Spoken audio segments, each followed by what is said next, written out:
അങ്ങനെ ജബ്രികൾക്ക് ഒരു ഭീഷണിയായിരിക്കുകയാണ് ഇപ്പോൾ പുതിയ കോംബോ, നമ്മുടെ അർജുനും ശ്രീതുവും തമ്മിലുള്ള കോംബോ. അർജുനും ശ്രീതുവും തമ്മിൽ മുമ്പ് നല്ല ഫ്രണ്ട്സ് തന്നെയായിരുന്നു, ഇപ്പോഴും ഫ്രണ്ട്സ് തന്നെ. പക്ഷെ അവരൊരു കോംബോ ആണെന്നൊന്നും പറഞ്ഞിട്ടില്ല. പക്ഷെ അത് ഫ്രണ്ട്ഷിപ്പ് ആണോ ലവ് ആണോ എന്നുള്ള കാര്യത്തിൽ ഒരു തീരുമാനമായിട്ടില്ല. ആ തീരുമാനമായിട്ടില്ലെങ്കിൽ പോലും രണ്ടെണ്ണം ഒരുമിച്ചിരുന്ന് സംസാരിക്കുന്നുണ്ട് ഇപ്പോൾ ഒരുപാട് നേരം. മുമ്പത്തെ പോലെയല്ല, അവർ രണ്ടുപേരും മാത്രമായി ഇരുന്ന് ഒരുപാട് നേരം സംസാരിക്കുന്നുണ്ട്.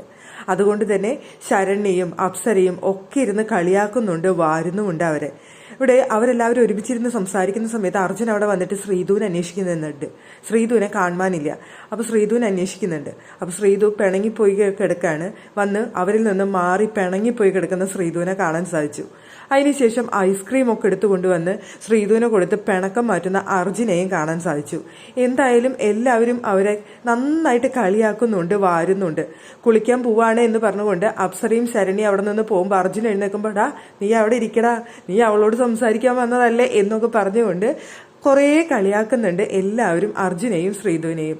എന്തായാലും ഇതൊക്കെ കേൾക്കുന്ന സമയത്ത് അർജുൻ ഒരു ചിരിയോടുകൂടി മാത്രമേ ഇരിക്കുന്നുള്ളൂ. പ്രത്യേകിച്ച് മറുപടി ഒന്നും അർജുന്റെ ഭാഗത്തു നിന്ന് ഉണ്ടാവുന്നില്ല. പക്ഷേ ഇത് ശ്രീധുവിന്റെ അടുത്ത് ആരും പറഞ്ഞ് കളിയാക്കുന്നില്ലെന്ന് തോന്നുന്നു. ശ്രീധുവിന്റെ ഭാഗത്തു നിന്നുള്ള ഇങ്ങനെയുള്ള എക്സ്പ്രഷൻസ് കാര്യങ്ങളൊന്നും അങ്ങനെ കാര്യമായി കണ്ടിട്ടില്ല. പക്ഷെ എല്ലാവരും അർജുനെയാണ് ഇട്ട് വാരുന്നത്. അർജുൻ ഇതൊക്കെ കേൾക്കുമ്പോൾ ചിരിക്കേ ഉള്ളൂ, വെറുതെ ഇരുന്ന് ചിരിക്കുമെന്നല്ലാതെ അവർക്കൊരു മറുപടി കൊടുക്കാറില്ല. എന്തായാലും ഈ കോംബോ എല്ലാവർക്കും പ്രേക്ഷകർക്കും കാണാൻ ഇഷ്ടപ്പെടുന്ന ഒരു കോംബോ ആണ്. മറ്റേ ജബ്രികളുടെ കോംബോ കാണാൻ പ്രേക്ഷകർക്ക് ഇഷ്ടമില്ല എന്നുണ്ടെങ്കിൽ ഈ കോംബോ പ്രേക്ഷകർ കാണാൻ ആഗ്രഹിക്കുന്ന ഒരു കോംബോയും ഇഷ്ടപ്പെടുന്ന ഒരു കോംബോയുമാണ്. അതുകൊണ്ട് തന്നെ ഇനിയിപ്പോൾ ഭീഷണിയാകാൻ പോകുന്നത് അവർക്ക് തന്നെയാണ് ഈ കോംബോ വരുന്നത് മൂലം.